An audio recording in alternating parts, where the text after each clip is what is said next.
It's often been suggested that there are 4 levels to stories. There's the level where it has a teaching or a lesson for us. There's the level of the archetypes and the sacred geometry and numerology. And there's then the level where the main character or the theme or the motive creates that level and focus for the story. But there's that 4th level of stories also, and that is the one where the secret is contained. Not a secret, but the secret. So there are several short Sufi stories that give us an opportunity to ponder on the relationship between these levels and the meaning of these stories. The first story is the story about the dervish who came to the great Sufi sheikh with a request that he be taught the most sacred name. And the Sufi master said to him, "You may only learn the most great name if you pass the test that was given to me by my own master. Are you willing to undertake this?" "Of course," said the dervish. So the Sufi master said to him, "You must go down to the city gates and spend a day there observing, and at sunset come back and relate to me the most significant event that occurred in that day."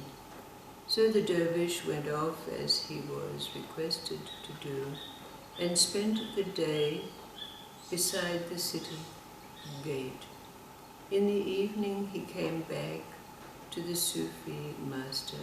The master asked him what was the most significant event of the day.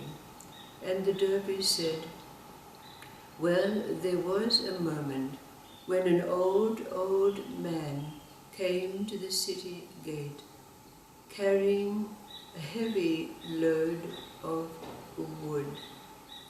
But he was barred from entry because he did not have the required fees to pay his entrance into the city. And he begged, 'Please allow me to enter, and when I sell my wood, I will pay the fees that are required.' But the guards would not allow him entry.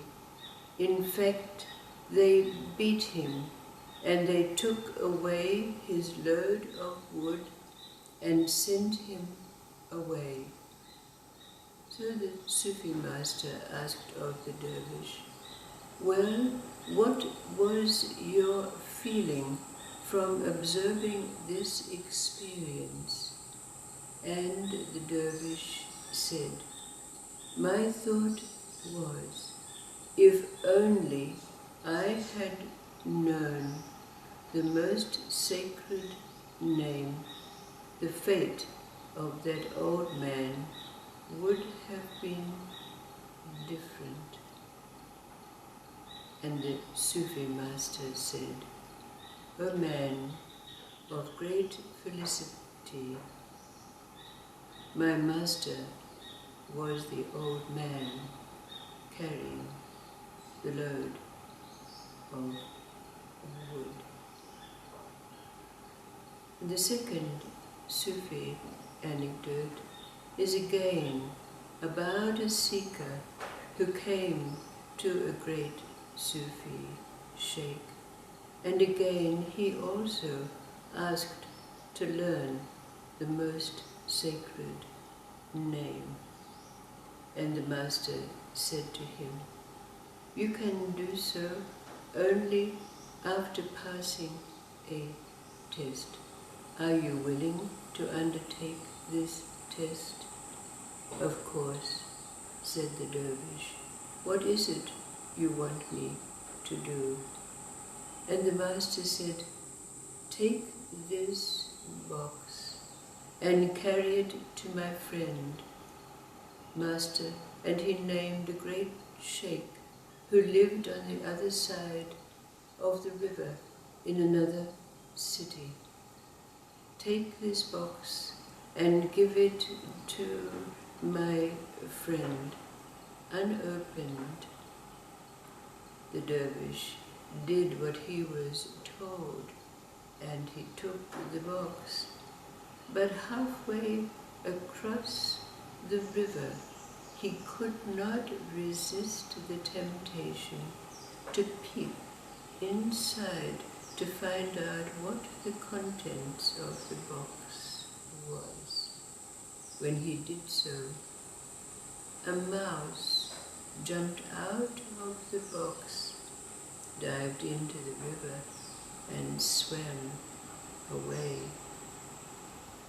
When the dervish seeker arrived at the master on the other side of the river, of course, this master knew what had transpired. This story is left incomplete, and it's asked of you, what did the master say to the dervish, knowing that he had disobeyed his sheikh? What is it that the master said to the seeker? And what relationship do these stories have to the fourth level of stories, the secret, knowing what a secret is? A secret is that which cannot be told.